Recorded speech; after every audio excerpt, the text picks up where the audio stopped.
that the people who were killed in France were a mechanech and talmidim, a teacher and students, children of the teacher, but the two children of mechanech and talmidim.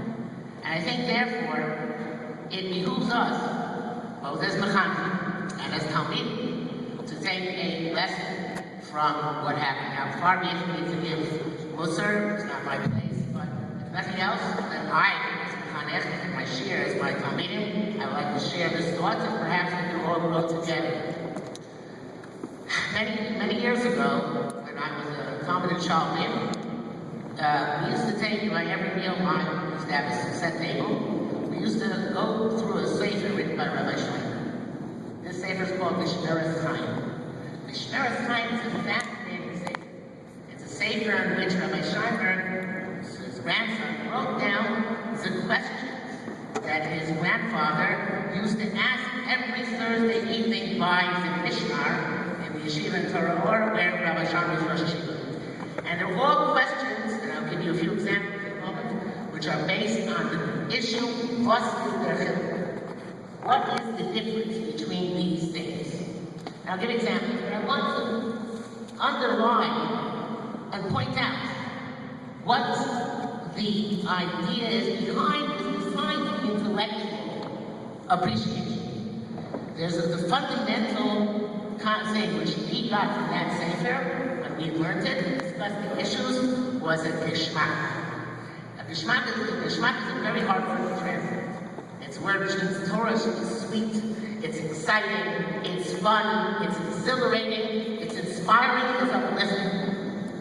One of the things we lose track of very often is that is what Torah is.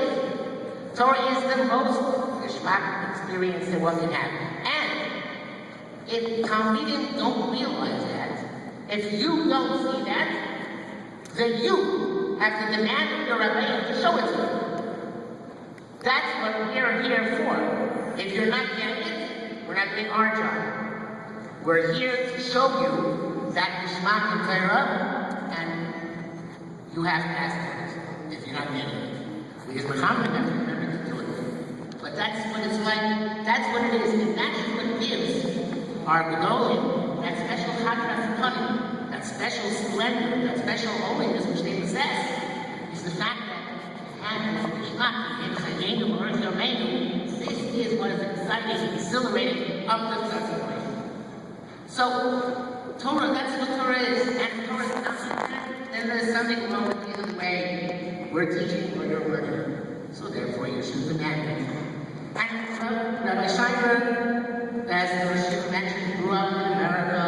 He grew up in these halls, studied in these classrooms, 1928, 29. They say that when he came back to America, every time he used to want to know how the Yankees are doing, because that was here's the Yankees, that's how we grew up.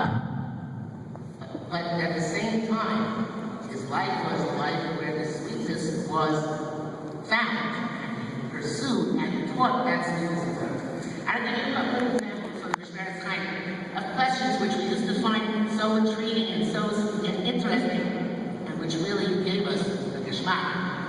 Just 3 questions. You can discuss them, not give the answers. You can discuss them with your rabbi on if you'd like. One question he answers is, we have a halacha that says that as many people are putting on new talesim for the first time. There are a bunch of people putting on new talesim, so every single person should make their own sheffion. Even though we stop making 6, one person can make everybody, sheffion, at least one should make themselves. Ask the Mishmeres Chaim Pinchas Sheinberg, what's the between this and Sheffion by an intellect shofar, where we're big yellow, where on the contrary, we have one person who should have people making the bracha for everybody.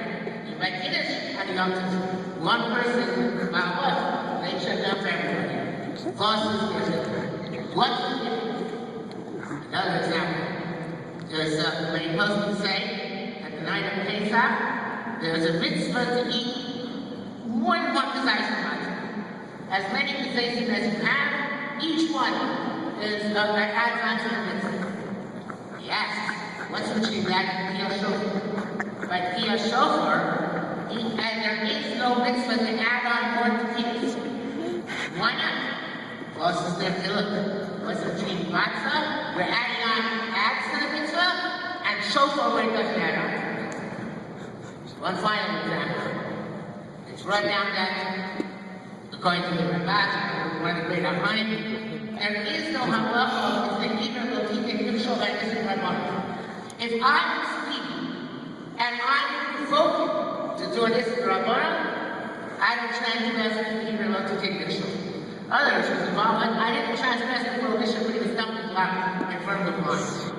Yet we know that halacha is that if I give you bad advice, if I tell you to buy a field, which really is bad for you, it's going to be a bad investment. That's also the thing you're about to take control. So, plus is the chiluk.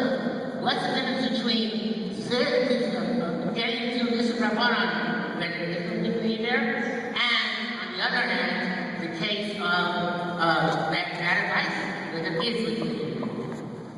It's these kind of questions which we call logos, which give us a tremendous sense of nishmas. They focus us on something which is not just intellectual, but something where you can sense the holiness from the discussion itself. There's kedusha, there's uplifting, there's inspiration, there's nishmas. That's something which I think we have to take away from the events this week, is to understand that it's our achrayus, both as the and more as talmidim. More is coming, and you must demand that of your ready. That we together pursue that illumination, that brilliant light, that nishma, which we shall all have in our learning time.